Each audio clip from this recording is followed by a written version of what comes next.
Good morning students. तो हम पढ़ रहे हैं लेसन नंबर 1 फसल उत्पादन एवं प्रबंधन। तो फसल उत्पादन एवं प्रबंधन में हमने पिछली क्लास में सिंचाई के विभिन्न तरीकों के बारे में पढ़ा था। सिंचाई के बारे में पढ़ा था, सिंचाई किस किस तरह से की जाती है। ड्रिप तंत्र था, ठीक है, पंप के द्वारा, छिड़काव तंत्र के द्वारा, और इन सारी विधियों के बारे में अपन ने पढ़ा था कि सिंचाई किस किस तरीके से की जा सकती है। आइए आगे चलते हैं। आज अपन पढ़ेंगे खरपतवार से सुरक्षा या खरपतवार के बारे में। खरपतवार क्या चीज़ें होती है, तो आइए जानते हैं। बूझो और पहली निकट के गेहूं के खेत में गए और उन्होंने देखा कि खेत में फसल के साथ कुछ अन्य पौधे भी उगे हुए हैं। तो अपन किसी भी खेत में जाते हैं तो सामान्यतः अपन जो कोई फसल उसमें उग रही है तो साथ में अगर ध्यान से देखोगे तो अन्य पौधे भी कुछ ऐसे होंगे जो साथ में उग जाते हैं, मेन फसल के साथ उग जाते हैं। क्या ये अन्य पौधे विशेष उद्देश्य के लिए उगाए गए हैं? तो बूझो के दिमाग में क्वेश्चन आया कि अन्य पौधे क्यों उगाए गए हैं, क्या इनका कोई विशेष महत्व है, उद्देश्य, कोई वजह है जिसकी वजह से इनको उगाया गया है? तो खेत में कई अन्य अवांछित पौधे प्राकृतिक रूप से फसल के साथ उग जाते हैं। तो अवांछित पौधे हैं जिनकी ज़रूरत नहीं होती फिर भी वो फसल के साथ उग जाते हैं। इन अवांछित पौधों को खरपतवार कहते हैं। तो ये जो साथ में उगने वाले अवांछित पौधे होते हैं इन्हीं को खरपतवार कहते हैं। तो ये खरपतवार की परिभाषा होगी यहाँ पर अपनी, कि ऐसे अवांछित पौधे जो अपनी मुख्य फसल के साथ उग जाते हैं इन्हें खरपतवार कहते हैं। खरपतवार हटाने को निराई कहते हैं। तो खरपतवार हटाने की जो प्रक्रिया है उसको निराई कहते हैं। निराई आवश्यक है क्योंकि खरपतवार जल, पोषक, जगह और प्रकाश की स्पर्धा कर फसल की वृद्धि पर प्रभाव डालते हैं। तो ये जो साथ में उगने वाले अनावश्यक पौधे हैं, खरपतवार हैं, ये क्या करते हैं, जो अपनी मुख्य फसल होती है इसको नुकसान पहुंचाते हैं। क्योंकि खरपतवार जल को अवशोषित करते हैं। तो जब वो खरपतवार जल को अवशोषित करेंगे तो जो अपनी मुख्य फसल है उसको ठीक से जल नहीं मिल पाएगा। पोषक तत्वों को उपयोग में ले लेते हैं, पोषक तत्वों को भी वो ले लेते हैं और जगह को भी घेरते हैं। तो प्रकाश की स्पर्धा कर फसल की वृद्धि पर प्रभाव डालते हैं। जो प्रकाश मिलने वाला होता है, प्रकाश अपनी मुख्य फसल को नहीं मिल पाता खरपतवार वाले पौधों की वजह से। कुछ खरपतवार कटाई में भी बाधा डालते हैं। तो कटाई के समय भी दिक्कत आती है, कटाई में भी वो बाधा डालते हैं। तथा मनुष्य एवं पशुओं के लिए विषैले भी हो सकते हैं। और कुछ खरपतवार तो ऐसे भी होते हैं जो मनुष्य और पशु अगर खा लें तो उनको नुकसान हो सकता है, उनके लिए विषैले भी वो होते हैं। खरपतवार को हटाने एवं उनकी वृद्धि को नियंत्रित करने के लिए किसान विभिन्न तरीके अपनाता है। तो खरपतवार को हटाने उनको नियंत्रित करने के लिए किसान के पास बहुत सारे तरीके होते हैं जिससे खरपतवार को हटाया जा सकता है या उनकी वृद्धि को नियंत्रित किया जा सकता है। फसल हटाने से पहले खेत जोतने से खरपतवार उखाड़ने एवं हटाने में सहायता मिलती है। तो पहले अगर अपन खेत जोतते हैं, और होता भी है, फसल उगाने से पहले खेत को जोता जाता है, उसमें हल चलाया जाता है, तो उससे क्या होता है, खरपतवार हटाने में सहायता मिलती है। खरपतवार को उससे हटाया जा सकता है। इससे खरपतवार पौधे सूख कर मर जाते हैं और मिट्टी में मिल जाते हैं। और इससे क्या होता है, उस धूप से सूख जाते हैं और सूख कर मिट्टी में मिल जाते हैं। खरपतवार हटाने का सर्वोत्तम समय उनमें पुष्पन एवं बीज बनने के पहले का होता है। तो पुष्पन और बीज बनने से पहले का जो समय होता है वो सबसे अच्छा समय माना गया है खरपतवार को हटाने के लिए। जब खरपतवार के पौधे में पुष्पन हो रहा हो और बीज बनने वाले हों तो उस समय उसको हटा देना चाहिए। खरपतवार पौधों को हाथ से जड़ सहित उखाड़ कर अथवा भूमि के निकट से काट कर समय समय पर हटा दिया जाता है। तो या तो उसको हाथ से डायरेक्ट आप उखाड़ सकते हो या फिर भूमि के पास से निकट से उसको काट सकते हो। इस तरह से इसको हटाया जा सकता है। यह कार्य खुरपी या हेरों की सहायता से किया जाता है। तो खुरपी की सहायता से भी इसको काटा जा सकता है और हेरों की सहायता से भी इसको निकाला जा सकता है। रसायनों के उपयोग से भी खरपतवार नियंत्रण किया जाता है। तो कुछ रसायन भी ऐसे आते हैं जिनको खरपतवार नाशी कहते हैं, ऐसे रसायनों को, और रसायनों की मदद से भी खरपतवार को हटाया जा सकता है। जैसे 2,4-D, तो ये एक रसायन का नाम है 2,4-D। तो इस प्रकार के रसायनों का उपयोग इसमें किया जाता है। तो ये आप याद कर सकते हो, एक खरपतवार नाशी का उदाहरण है 2,4-D। खेतों में इनका छिड़काव किया जाता है। ये जो खरपतवार नाशी होते हैं इनका छिड़काव खेतों में किया जाता है जिससे खरपतवार पौधे मर जाते हैं परंतु फसल को कोई हानि नहीं होती है। खरपतवार नाशी को जल में आवश्यकता अनुसार मिलाकर स्प्रेयर, फुहारा की सहायता से खेत में छिड़का जाता है। तो खरपतवार नाशी जो होता है अपना, उसको क्या करते हैं, जल में मिक्स कर लेते हैं, एक सॉल्यूशन बना लेते हैं, विलयन बना लेते हैं। और इस विलयन को एक टंकी जैसा होता है, टैंक जैसा, आपने देखा भी होगा, जो किसान होते हैं पीछे कंधे पर लटका करके उसको खेत में स्प्रे करते हैं, तो फुहार करते हैं, तो खरपतवार नाशी को जल में मिला करके उसमें भर दिया जाता है और उसके द्वारा फुहार से उसको खेत में छिड़का जाता है। देखिए मैं चित्र बताता हूँ आपको, इस प्रकार से आपने देखा भी होगा। तो इस प्रकार से खरपतवार नाशी को खेतों में छिड़का जाता है। क्या खरपतवार नाशी का प्रभाव इसको छिड़कने वाले व्यक्ति पर भी पड़ता है? तो खरपतवार नाशी जो होते हैं वो जहरीले रसायन होते हैं। तो ये बूझो जानना चाहता है कि क्या जो इसको छिड़क रहा है क्या उस पर भी इसका प्रभाव पड़ता है? तो हाँ, पड़ सकता है। तो इसको छिड़कते समय बहुत सारी सावधानियां रखनी होती है, जिससे कि हमें कोई नुकसान ना हो, छिड़कने वाले को कोई नुकसान ना हो। जैसे पहले बताया गया है कि खरपतवार नाशी वृद्धि के समय तथा पुष्पन एवं बीज बनने से पहले ही खरपतवार नाशी का छिड़काव करते हैं। तो खरपतवार नाशी का छिड़काव कब करना है? पुष्पन या बीज बनने से पहले किया जाता है। खरपतवार नाशी के छिड़काव से किसान के स्वास्थ्य पर भी प्रभाव पड़ सकता है। तो किसान का जो स्वास्थ्य है उस पर भी प्रभाव पड़ सकता है, तबीयत खराब हो सकती है, कमज़ोरी महसूस हो सकती है, चक्कर वगैरह आ सकते हैं अगर वो सांस के साथ अंदर चला जाए छिड़कते टाइम। तो ये समस्याएं हो सकती है। अतः इन्हें इन रसायनों का प्रयोग सावधानीपूर्वक करना चाहिए। तो जो सावधानीपूर्वक इन रसायनों का प्रयोग करते हैं, छिड़कते समय सावधानी रखते हैं, मुँह पर जो कपड़ा बांधते हैं और हवा का रुख ध्यान रखना होता है। हवा हमारी तरफ नहीं आ रही होती है। अगर हवा की जो दिशा है हमारी तरफ होगी तो वो जो रसायन है हमारे ऊपर हवा के साथ उड़ करके आ जाएगा। तो छिड़काव करते समय ये सारी सावधानियां रखनी होती है। छिड़काव करते समय उन्हें अपना मुंह एवं नाक कपड़े से ढक लेनी चाहिए। तो इससे क्या होगा, सांस के साथ वो अंदर नहीं जाएगा, और अगर वो अंदर नहीं जाएगा तो कोई नुकसान भी नहीं पहुंचा पाएगा। नेक्स्ट देखते हैं कटाई। कटाई कैसे की जाती है? तो ये हुआ अपना खरपतवार नाशी। और नेक्स्ट देखते हैं कटाई। फसल की कटाई एक महत्वपूर्ण कार्य है। तो फसल की जो कटाई का जो कार्य है वो एक बहुत ही इम्पोर्टेंट महत्वपूर्ण कार्य है। फसल पक जाने के बाद उसे काटना कटाई कहलाता है। तो फसल एक बार अपनी पक चुकी है, उसके बाद उसको काटना क्या कहलाता है? कटाई कहलाता है। कटाई के दौरान या तो पौधों को खींचकर उखाड़ लेते हैं अथवा उसे धरातल के पास से काट लेते हैं। तो कटाई के समय क्या करेंगे? या तो पौधों को खींच करके उखाड़ लेंगे अथवा उसे धरातल के पास से क्या करेंगे? काट देंगे। एक अनाज फसल को पकने में लगभग 3 से 4 महीने का समय लगता है। और एक जो अनाज की फसल होती है, कोई भी फसल अपन उगाते हैं तो मिनिमम उसको 3 से लेकर 4 महीने तक का समय लग जाता है। हमारे देश में दराती की सहायता से हाथ द्वारा कटाई की जाती है। तो नॉर्मली जो पुराना तरीका है, दराती की सहायता से हाथ से जो है कटाई की जाती है। चित्र में आपको बताया गया है, दराती का चित्र यहाँ पर दिया हुआ है। अथवा एक मशीन का उपयोग किया जाता है जिसे हार्वेस्टर कहते हैं। तो हार्वेस्टर के द्वारा भी कटाई की जाती है, हार्वेस्टर का उपयोग किया जाता है। ठीक है, आजकल नई जो तकनीकी है उसके हिसाब से एक मशीन है हार्वेस्टर, उसका उपयोग कटाई में किया जाता है। काटी गई फसल में बीजों, दानों और भूसे से अलग करना होता है। तो काटी गई जो फसल होती है, जैसे गेहूँ की फसल या कोई फसल है, उसको भूसे से दानों को अलग करना होता है, क्योंकि गेहूँ के दाने हैं भूसे में, वो छिलकों के अंदर रहते हैं, उन छिलकों को और गेहूँ को अलग करना होता है। इस प्रक्रिया को थ्रेशिंग कहते हैं। थ्रेशिंग किसे कहते हैं बच्चों? तो थ्रेशिंग उसे कहते हैं कि फसल के बीजों को या दानों को भूसे से अलग करने की जो प्रक्रिया है, फसल के बीजों या दानों को भूसे से अलग करने की जो प्रक्रिया है, इस प्रक्रिया को क्या कहते हैं? थ्रेशिंग कहते हैं। याद रखना, ये जरूरी चीज़ है, क्वेश्चन आ सकता है, थ्रेशिंग किसे कहते हैं। यह कार्य कंबाइन मशीन की सहायता से, तो ये जो कार्य है ये कंबाइन मशीन के द्वारा किया जाता है।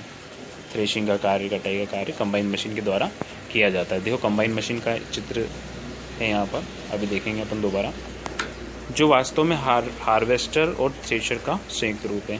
तो हार्वेस्टर और थ्रेशर का दोनों का संयुक्त रूप है। हार्वेस्टर का कार्य क्या होता है? फसल की कटाई करना। थ्रेशर का कार्य क्या होता है? दानों को भूसों से अलग करना। तो दोनों का कार्य एक ही मशीन कर देती है, उसको कहते हैं कंबाइन मशीन। तो दोनों का कंबाइन रूप से ये कार्य कर देती है। छोटे खेत वाले किसान अनाज के दानों को फटक कर साफ करते हैं। तो देखो यहाँ पर मशीन दी हुई है, ये है कंबाइन मशीन, आपने देखी भी होगी, खेतों में चलती रहती है, बड़ी बड़ी मशीनें होती है। तो ये मशीन क्या करती है? कटाई भी कर देती है, हार्वेस्टर का कार्य भी कर देती है, और दूसरा दानों को भूसे से अलग भी कर लेती है। ठीक है। तो दोनों ही प्रकार के कार्य कर लेती है, इसको कहते हैं कंबाइन मशीन। आगे चलते हैं। पहली कुछ जानना चाहती है, आइए देखते हैं क्या पूछ रही है। कटाई के बाद कभी कभी तने के टुकड़े खेत में ही रह जाते हैं। तो कटाई जब करते हैं तो उसके तने के जो टुकड़े होते हैं, आपने देखा होगा जब फसल को काटा जाता है तो नीचे नीचे के जो टुकड़े होते हैं, वो ठूठ जो होते हैं, वो खेत में ही बच जाते हैं फसल को काटने के बाद। इन्हें किसान जला देते हैं। तो किसान लोग क्या करते हैं, इसको जला देते हैं, खेत में आग लगा देते हैं। पहले इन टुकड़ों के खेत में जलाने के कारण चिंतित है। तो खेत में इनको जलाने के कारण पहले सोच रही है, चिंता कर रही है, भाई ऐसा क्यों किया जाता है। वह जानती है कि इससे प्रदूषण होता है, इससे खेत में बड़ी फसल में आग लगने का खतरा भी होता है। तो होता क्या है कि जब कटाई की जाती है तो कटाई के बाद जो ठूठ रह जाते हैं, नीचे के जो तने के टुकड़े रह जाते हैं, उनको क्या करते हैं किसान लोग जला देते हैं। और जला देने की वजह से क्या होता है, एक तो प्रदूषण होता है धुएं की वजह से, और दूसरी चीज़ ये होती है कि जो पड़ी फसल है, खेत में जो फसल पड़ी हुई है काटने के बाद उसको खेत में ही रखा जाता है, तो उसमें आग लगने की भी संभावना होती है। और कई बार, बहुत बार आपने खबरों में सुना भी होगा कि खेत की फसल में आग लग जाती है। ठीक है। जो छोटे खेत वाले जो किसान होते हैं वो क्या करते हैं, उनके पास फसल ज़्यादा नहीं होती, तो वो क्या करते हैं, हाथ से उसको फटक करके साफ़ करते हैं। और इस फटक करके, मतलब फटक के क्या करते हैं, भूसे में से दानों को निकालते हैं, मतलब छिलकों और दानों को अलग करते हैं, कर विनोइंग अलग करते हैं, मतलब विनोइंग कहते हैं इस कार्य को। तो आप इसके विषय में कक्षा 6th में पढ़ चुके हैं और आप क्लास 6th में इसके बारे में जान चुके हैं। फटक विनोइंग इसको कहते हैं, फटक कर या विनोइंग करना इसको कहते हैं। विनोइंग फटकने वाली मशीन। तो ये जो मशीन होती है फटकने का कार्य करती है। फटकना मतलब जो घर पे अपन करते हैं, भूसे को या जो कचरा होता है उसको हटाते हैं, जो अपना मुख्य फसल होती है उसको हटाने के लिए जो प्रक्रिया होती है वो फटकने वाली प्रक्रिया कहलाती है। तो इसके द्वारा, ये मशीन के द्वारा भी ये कार्य किया जाता है, तो उसके लिए ये मशीन होती है, विनोइंग मशीन इसको कहते हैं। आइए आगे चलते हैं। कटाई पर्व। तो 3-4 महीने के कठोर परिश्रम के बाद कटाई का समय आता है। तो 3-4 महीने का परिश्रम हुआ, फसल को उगाया, उगाने के बाद क्या हुआ, उसकी कटाई का समय आया, तो कटाई का पर्व आता है। कटाई को मतलब किसान लोग एक पर्व की तरह मानते हैं। स्वर्णिम दानों से भरी खड़ी फसल किसानों के हृदय में उल्लास एवं अच्छे समय का भाव संचारित करती है। तो जो किसान लोग मेहनत कर रहे थे 3-4 महीने से, उसका फल मिलने का समय आया है। और अगर वो फसल बहुत अच्छी हो, खड़ी हुई हो और कोई नुकसान नहीं उसको हुआ हो, तो उनके हृदय को बहुत खुश करती है, उल्लास एवं अच्छे समय का भाव संचारित उनमें करती है। यह समय थोड़ा आराम करने एवं खुशी मनाने का होता है। तो किसानों के लिए थोड़ा रिलैक्स होने का, आराम करने वाला समय होता है और खुशी मनाने वाला समय होता है कि उनकी जो मेहनत है वो रंग लाई है। क्योंकि पिछली ऋतु में प्रयत्न का फल मिलता है और इसलिए भारत के सभी भागों में कटाई का समय हर्षोल्लास एवं खुशी का होता है। पुरुष एवं महिलाएं सभी मिलकर इस पर्व को मनाते हैं। तो सभी पुरुष महिलाएं मिलकर के इस पर्व को मनाते हैं। कटाई ऋतु के साथ कुछ विशेष पर्व जैसे पोंगल, बैसाखी, होली, दिवाली, नबान्या एवं बिहू जुड़े हुए हैं। तो ये कुछ पर्व हैं जो कि अलग अलग प्रांतों में अलग अलग जगह पर मनाए जाते हैं कटाई के समय पर। तो होली, दीपावली जो है ये है, बैसाखी है, पोंगल है, नबान्या है एवं बिहू है। तो ये जो भी पर्व हैं, ये पर्व किस समय मनाए जाते हैं, कटाई के समय पर मनाए जाते हैं। नेक्स्ट टॉपिक पे चलते हैं अपने भंडारण। तो कटाई होने के बाद सबसे अगला जो स्टेप आता है, अगला जो काम होता है वो भंडारण का होता है। जो कटी हुई फसल है उसको सही जगह पर भंडारित करना। उत्पाद का भंडारण एक महत्वपूर्ण कार्य है। तो ये सबसे महत्वपूर्ण कार्य, अगर भंडारण ठीक से नहीं किया जाए तो करी कराई मेहनत पर पानी फिर सकता है। अपनी जो फसल है, जो भी फसल अपन को प्राप्त हुई है वो खराब हो सकती है। यदि फसल के दानों को अधिक समय तक रखना हो तो उन्हें नमी, कीट, चूहों एवं सूक्ष्म जीवों से सुरक्षित रखना होता है। तो लंबे समय तक रखने के लिए क्या करना होगा, उसको नमी से, पानी से दूर रखना पड़ेगा, कीटों से दूर रखना पड़ेगा, चूहों से दूर रखना पड़ेगा, सूक्ष्म जीवों से भी सुरक्षित रखना पड़ेगा। ताज़ा फसल के नमी की मात्रा अधिक होती है। तो ताज़ा जो फसल अभी जो कट कर आई है वो फसल जो होती है उसमें नमी की मात्रा अधिक होती है। यदि ताज़ा कटी हुई फसल के दानों, बीजों को सुखाए बिना भंडारित किया गया तो उसके खराब होने अथवा जीवों द्वारा आक्रमण से उनकी अंकुरण क्षमता नष्ट होने की संभावना अधिक होती है। तो यदि नई नई फसल जो कट कर आई है, उस कटते ही उसमें नमी भी है अभी, अगर उसको सुखाया ना जाए, ठीक से धूप ना दी जाए उसको, और अगर डायरेक्ट उसको भंडारित कर दिया जाए तो उसके खराब होने की और अंकुरण क्षमता के नष्ट होने की उसमें संभावना रहती है। अतः भंडारण से पहले दानों बीजों को धूप में सुखाकर आवश्यक है, तो धूप में सुखाना उनको आवश्यक है, धूप में सुखाना उनको बहुत ज़रूरी है, जिससे उनकी नमी में कमी आ जाए। तो उसकी जो नमी है, उसमें उपस्थित जो नमी है उसमें कमी आ जाए, इससे उनकी कीट पीड़कों जीवाणु एवं कवक से सुरक्षा हो जाती है। तो कीट है, जीवाणु है, पीड़क है, इनसे क्या हो जाती है, इनकी सुरक्षा हो जाती है। किसान अपनी फसल उत्पादन का भंडारण जूट के बोरे, धातु के बड़े पात्र में करते हैं, परंतु बीजों का बड़े पैमाने पर भंडारण साइलों और भंडार गृहों में किया जाता है। तो नॉर्मली जो किसान होते हैं, जूट के जो बोरे होते हैं, उन बोरों में ही इनको, या बड़े जो पात्र होते हैं उनमें उसमें जो होती है फसल, उसको भंडारित करते हैं। लेकिन जो बड़े पैमाने पर, बहुत ज़्यादा बड़े पैमाने पर जब फसल उगाई जाती है, फसल प्राप्त की जाती है, तो इसका भंडारण जो होता है साइलों और भंडार गृहों में किया जाता है, जिससे इनको पीड़कों जैसे कि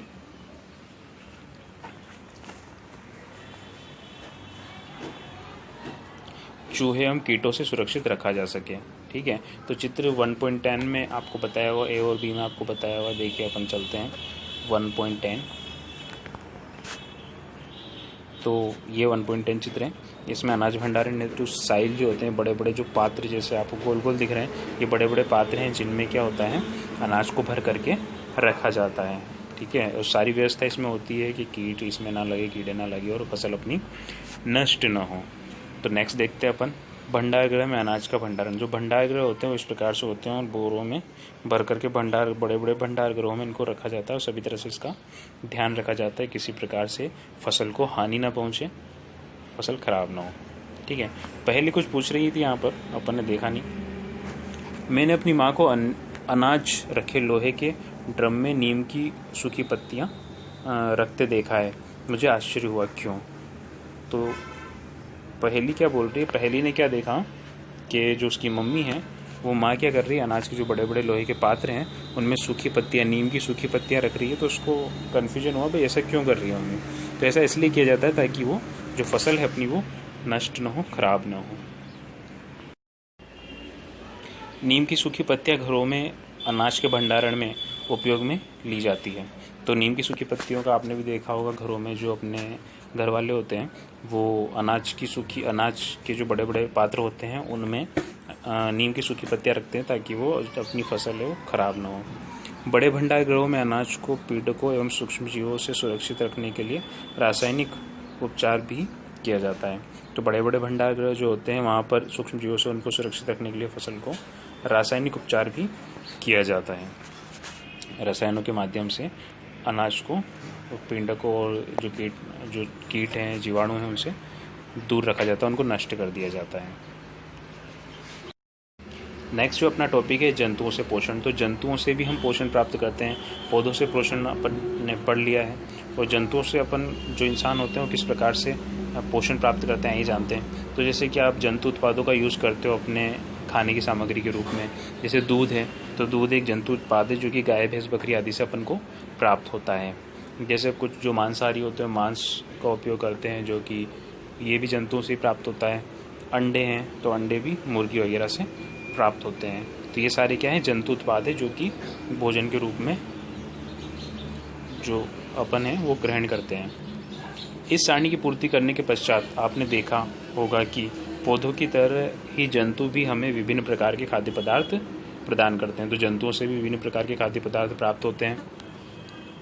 समुद्र के तटीय क्षेत्रों में रहने वाले लोग मछली का मुख्य आहार के रूप में उपयोग करते हैं। तो जो समुद्र तट के पास रहने वाले लोग हैं वो क्या करते हैं, मछली को मुख्य आहार के रूप में उपयोग में लेते हैं।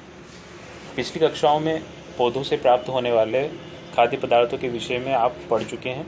हमने अभी सीखा है कि फसल उत्पादन के विभिन्न चरण हैं। तो फसल उत्पादन के विभिन्न चरण हैं जो अभी हमने पढ़ा है लेसन के अंदर। बीजों का चयन, बुआई इत्यादि इसी प्रकार के घरों में अथवा फार्म पर लगने वाले पालतू पशुओं को उचित भोजन, आवास एवं देखभाल की आवश्यकता होती है। तो फार्म पर जो पशु होते हैं जिनसे खाद्य पदार्थ प्राप्त किए जाते हैं उनको उचित देखभाल की आवश्यकता होती है ताकि वो स्वस्थ रहें और अच्छे से भोजन प्रदान करते रहे, दूध वगैरह देते रहें।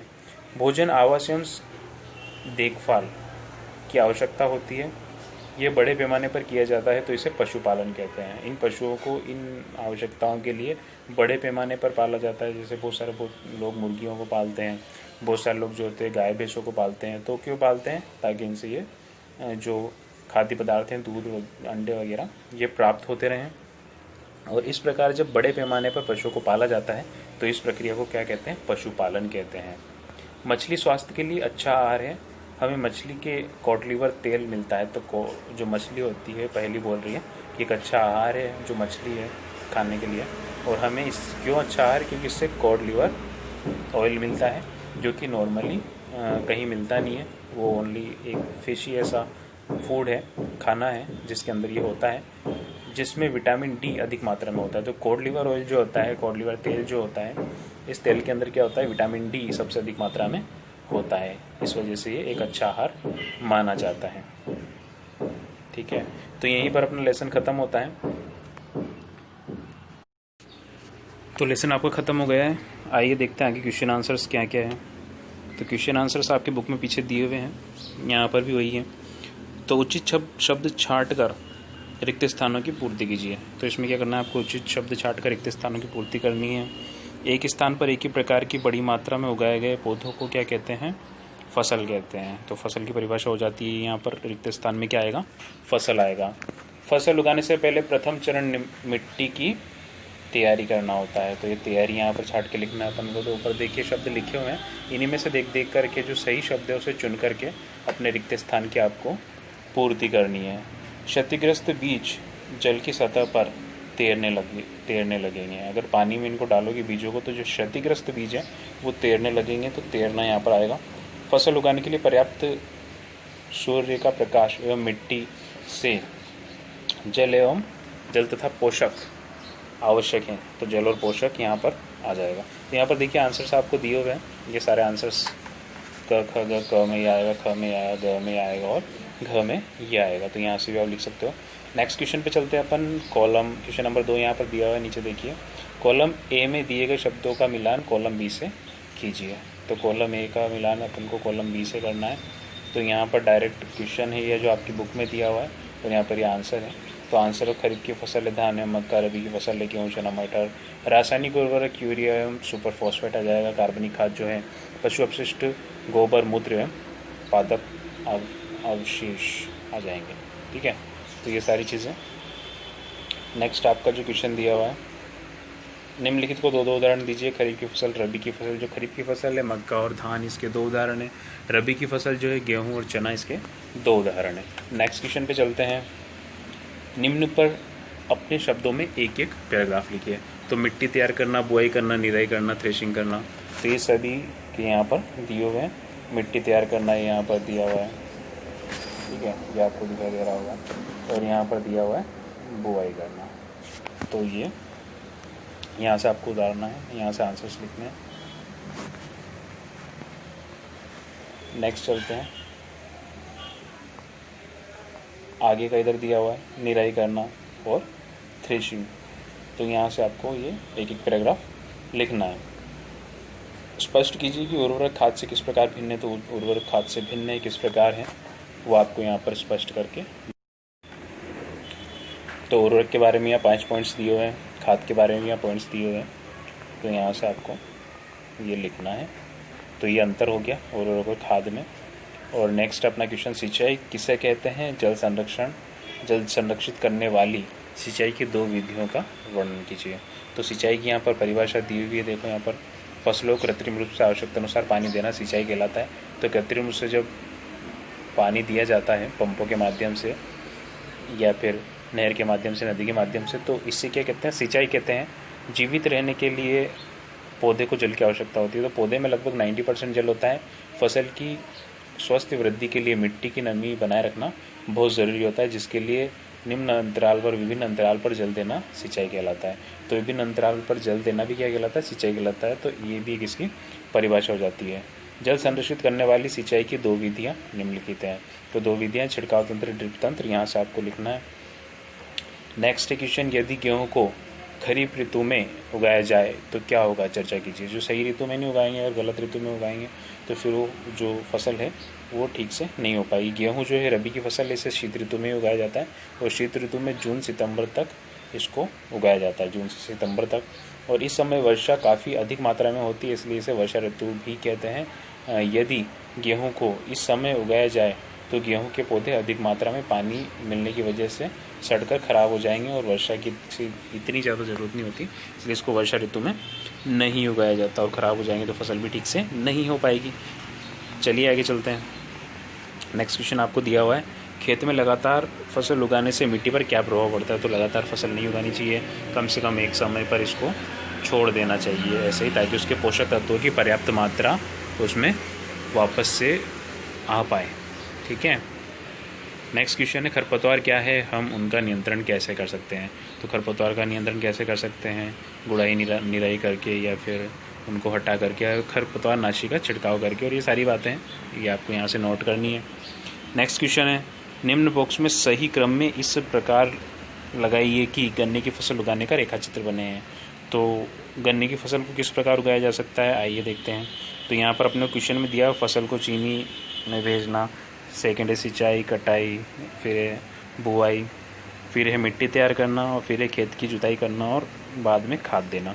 तो ये सारे ही पद यहाँ पर दिए हुए हैं और यहाँ पर आंसर दिया हुआ है। तो पहले आपको क्या करना है, 5th नंबर का ब्लॉक लिखना है। सबसे पहले क्या करेंगे, गन्ने की फसल के लिए मिट्टी तैयार करेंगे, फिर उसके बाद 6th नंबर खेत की जुताई करेंगे, फिर उसके बाद 4th नंबर बुआई करेंगे, फिर 7th नंबर खाद देना, और फिर 2nd नंबर सिंचाई करेंगे। उसके बाद इतनी बाद में उसमें सिंचाई की जाती है, और फिर उसके बाद 3rd नंबर कटाई की जाती है, और 1st नंबर फसल चीनी मिल में भेजी जाती है।